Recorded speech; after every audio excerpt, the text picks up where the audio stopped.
रहीम। अस्सलाम वालेकुम। पिछली वीडियो में हमने जो है ना सेरिबेलम के पार्ट पढ़े थे, उसके न्यूक्लाई पढ़े थे और उसके 3 जोन्स पढ़े। ठीक है, इस वीडियो में हम न्यूरोनल सर्किट देखेंगे कि किस तरह फंक्शन यूनिट का न्यूरोनल सर्किट होता है। तो इसको समझने के लिए आप इस तरह याद कर रहे, जो मैंने ब्लैक में बनाया है ना, ब्लैक में क्या होता है, हमारे पास इनहिबिटरी सिग्नल होते हैं, इनहिबिटरी सर्किट है। और जो रेड में मैंने बनाया और रेड और पिंक में ये क्या है, हमारे पास क्या है, ये हमारे पास एक्साइटेटरी सिग्नल्स हैं। अब क्या होता है, सबसे पहले हमने स्टार्ट यहाँ से करना है। ये हमारे पास क्या है, ये वाला एरिया, ये हमारे पास आता है डीप सिग्नल। डीप क्या होता है, न्यूक्लियस होता है। अब डीप न्यूक्लियस जो होता है ना सेरिबेलम का, वो क्या देते हैं, आउटपुट सिग्नल देते हैं। जैसे हमने पीछे पीछे पढ़ा था कि 3 न्यूक्लियस होते हैं, डेंटेट, इंटरपोज, वेस्टिजियल न्यूक्लियस, ये 3 पाथवे आगे बनाते हैं। ठीक है, ये सारे हमने पाथवे पढ़ ली पिछली वीडियो में। तो आउटपुट सिग्नल जाते हैं कहाँ से, डीप न्यूक्लियस से।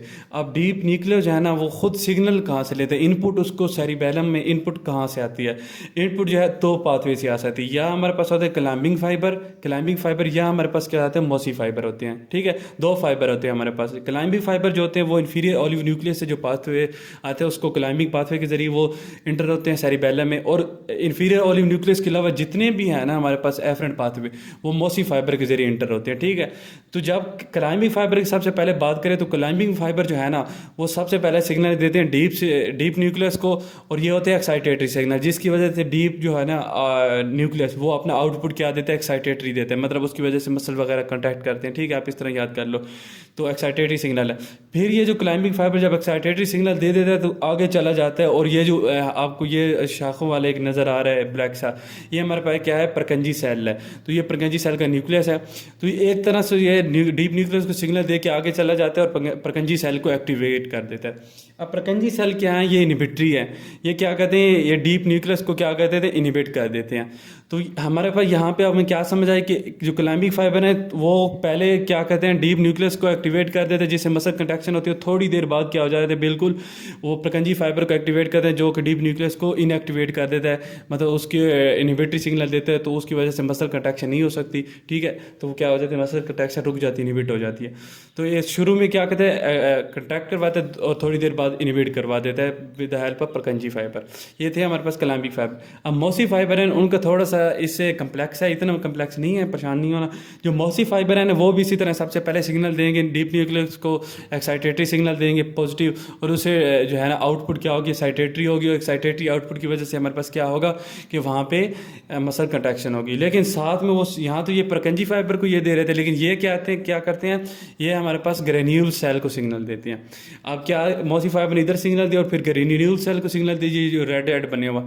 अब ये ग्रेन्यूल जो सेल है ना, ये जो मॉलिक्यूलर जो ये आपको स्टेट ट्रांसफर लाइन नज़र आ रही है, मॉलिक्यूलर सेल की ये प्रोसेसेस हैं। ठीक है, तो ये इनको सिग्नल दे देता है। ग्रेन्यूल सेल आगे मॉलिक्यूलर में चले गए, और फिर मॉलिक्यूलर ने परकंजी को सिग्नल दिया। और ये सब जो है ना क्या कर देते, at the end Purkinje cell को एक्टिवेट कर देते हो। फिर परकंजी सेल क्या करते हैं, इनहिबिटरी सिग्नल देता है, और ये इनहिबिट होता है। मतलब दोनों क्लाइंबिंग फाइबर, मोसी फाइबर का दोनों का काम क्या है कि पहले वो डीप सिग्नल से एक्साइटेटरी सिग्नल पैदा करवाएंगे, फिर परकंजी को इवेंचुअली क्या कर देते हैं, एक्टिवेट करते हैं, जो को डीप न्यूक्लियस को इनहिबिट कर देते हैं। और उसके बाद क्या हो जाता है, मसल कंट्रैक्शन इनहिबिट हो जाती है।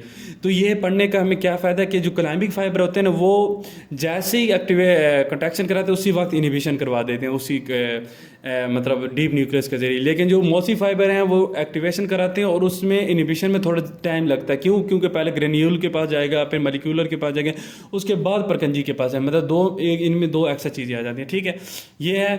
बाकी हमारी कुछ बुक्स में जो इजाफी पॉइंट लिखे हो मैं आपको बता देता हूँ।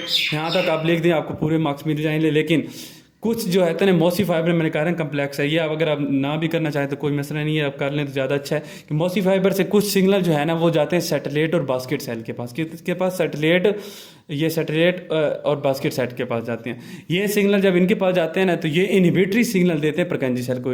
ये क्या दे रहे हैं, ये याद रखना, ये 2 सेल इनहिबिटरी सिग्नल देते हैं परकंजी सेल को। तो जब परकंजी सेल इनहिबिट हो जाएंगे, तो डीप न्यूक्लियस को इनहिबिट करने वाला कोई मौजूद ही नहीं होगा।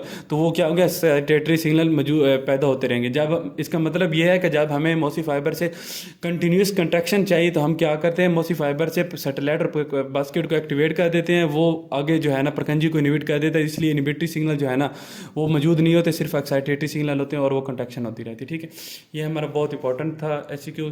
अब जो है ना, अब हम जो है इसके बाद हम बात करते हैं फंक्शन ऑफ सेरिबेलम की। ये पहले भी हमने ऑलमोस्ट कर लिए, लेकिन फिर जो है ना इसको डीपली कर लेते हैं। फंक्शन ऑफ सेरिबेलम की बात करें तो हमारे पास इसके तीन मेन फंक्शन आ जाते हैं।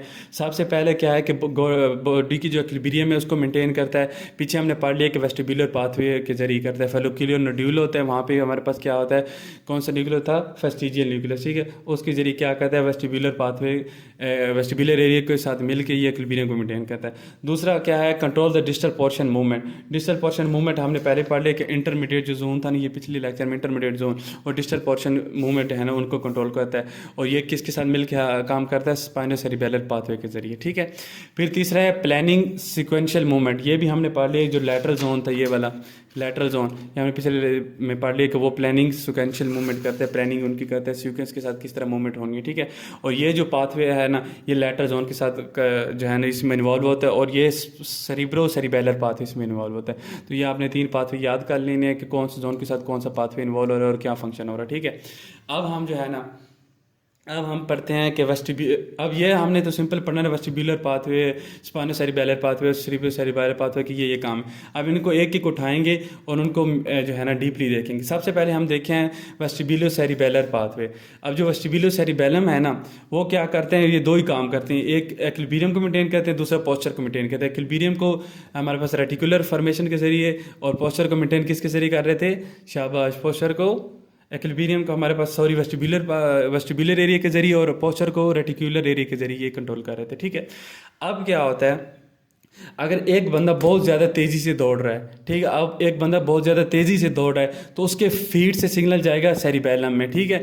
लेकिन अगर बंदा बहुत ज़्यादा तेज़ी से दौड़ रहा है, यहाँ पे आपने ये बात नोट करनी है कि अगर बहुत ज़्यादा बंदा तेज़ी से दौड़ रहा है तो फुट से सेरिबेलम तक सिग्नल जाने में अगर सबसे ज़्यादा वेलोसिटी जो होती है नर्व इम्पल्स की, वो होती है 120 मिली सेकेंड। अगर उस नर्व को हम फास्टेस्ट नर्व को भी जो है ना यूज़ करें तो फिर भी फीट से सेरिबेलम तक सिग्नल पहुँचने में कितना टाइम लग जाता है, 15 से 20 मिली सेकेंड लग जाते हैं, चाहे जितनी भी हम तेज़ी से फीट से सिग्नल पहुंचाएं जब बंदा दौड़ रहा होता है, ठीक है।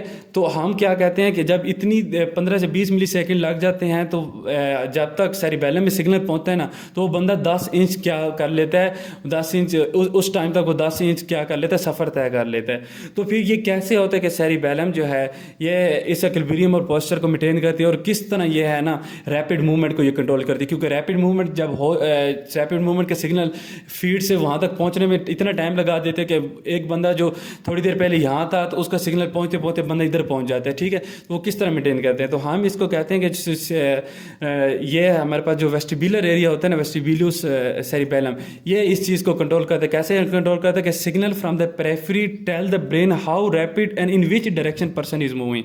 मतलब क्या कहते हैं, हम ये नहीं देखते कि कंटिन्यूस सिग्नल आ रहे हैं, हमें सिर्फ ये पता होना चाहिए कि जो पेरिफेरल पार्ट मतलब फुट जो है वो कितनी तेज़ी से चल रहा है, सिर्फ इस बात का हमें पता होना चाहिए। और दूसरे ये हमें पता होना चाहिए कि बंदा जो है किस डायरेक्शन में मूव कर रहा है, स्ट्रेट मूव कर रहा है, सर्कुलर मूव कर रहा है। सिर्फ दो बातों का हमें पता होना चाहिए।